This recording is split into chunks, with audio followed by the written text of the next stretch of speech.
তখন বলছে যে ফকির শাহাবুদ্দিন ভাই এটা কি আওয়ামী লীগের দোসর নাকি কি শিল্পী আমি জানি না। তখন এইখানে ডিএ তাইবের সাথে আমার একটা ছবি ছিল, ওই ছবিটা তারা পাঠাইছে। ডিএ তাইবের যারা ছবি তুলছে মনে হয় নিরপেক্ষ মানুষ। আল্লাহর কসম করে বলতেছি, এই ডিএ তাইবের কাছে একটা ছবি তুলিয়া বাইসে গেছি ভাই, আমি আমার রিজিক আল্লাহ আমাকে দিয়ে দিছে। আমরা শিল্পী, আমাদেরকে কখনো কোনোদিন কোনো জায়গায় রাখেন না। আমরা যে ডাকবে তার কাছে যাব, আমরা গানেই গাবো, আমরা কোনো দল করি না। আমার একমাত্র রাজনীতি হচ্ছে আমার গান সঙ্গীত। আমি গান গাবো, আপনার মনোরঞ্জন দেবো, আপনারা যারা আছেন আপনাদের আনন্দ দেবো। আমরা হচ্ছে শিল্পী।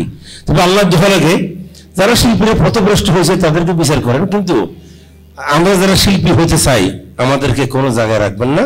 আমরা যেন বাংলাদেশের সারা পৃথিবীর 700 কোটি মানুষের হৃদয়ে থাকি, এই দোয়াটা করবেন। আমি এই মন্তব্য দিয়ে থাকবেন। একটা ছবি দিয়া আমি 1 লাখ টাকা কামাইছি, ওরা 1 টাকা দিইনি।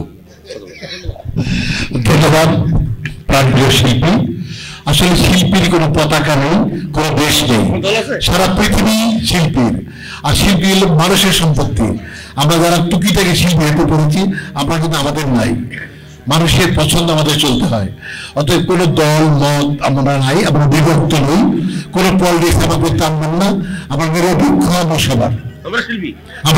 ডিএ তাইবে হচ্ছে আমাদের সঙ্গীতের প্রাণ পুরুষ।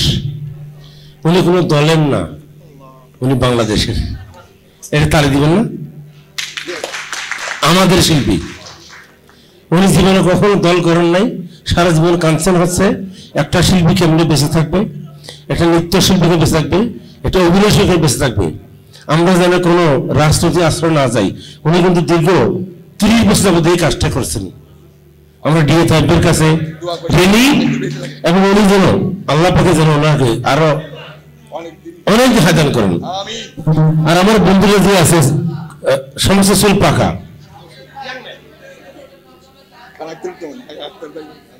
আক্তার হচ্ছে আমার বন্ধু। আর ওর বয়স কত আমি একটু বলে দিই, বলবো? ওর 62 years old, বেশি দিন নেই।